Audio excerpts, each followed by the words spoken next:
Welcome back mga katambalan, mga hot topic and issue pag-usapan natin. Update po tayo kay Barbie Fortesa at kay David Licao po na kung saan nga po nag-post itong si Barbie ng ilang kaganapan sa nagganap nga po ng black screening ng kanyang pelikula na P77.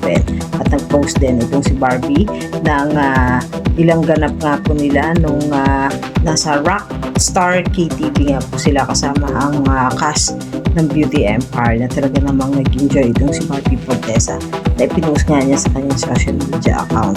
Samantalang game na game naman itong si Barbie nang mag-tiktok nga ito sa kanyang sasakyan.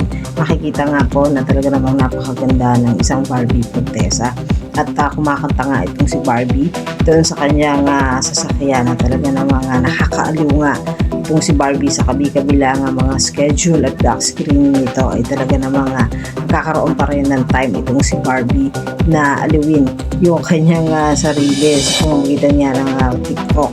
Samantalang si David Licao naman po ay nag-post naman ng napakagandang view ng sunset at makikita nga doon sa kanyang post sa kanyang social media account at isa pa nga po sa nag-post itong si David ay ang napakasarap na inasal na pinost din po niya at si David nga po ay naglalabasan yung ilang mga photos na kung saan nga po ay nasa Surigao itong si David at nag-e-enjoy nga po doon ng kanyang short vacation. Makikita talaga na napakagwapo ng pambansang Ginoo. Makikita rin yung ilang mga photos na kung saan nga po nag-island hopping itong si David kasama ang kanyang mga kaibigan. Yung mga update natin ngayon kay Barbie at kay David. Kaya mga katambalan, ano ang masasabi nyo? Comment lang sa comment section at pag-usapan natin.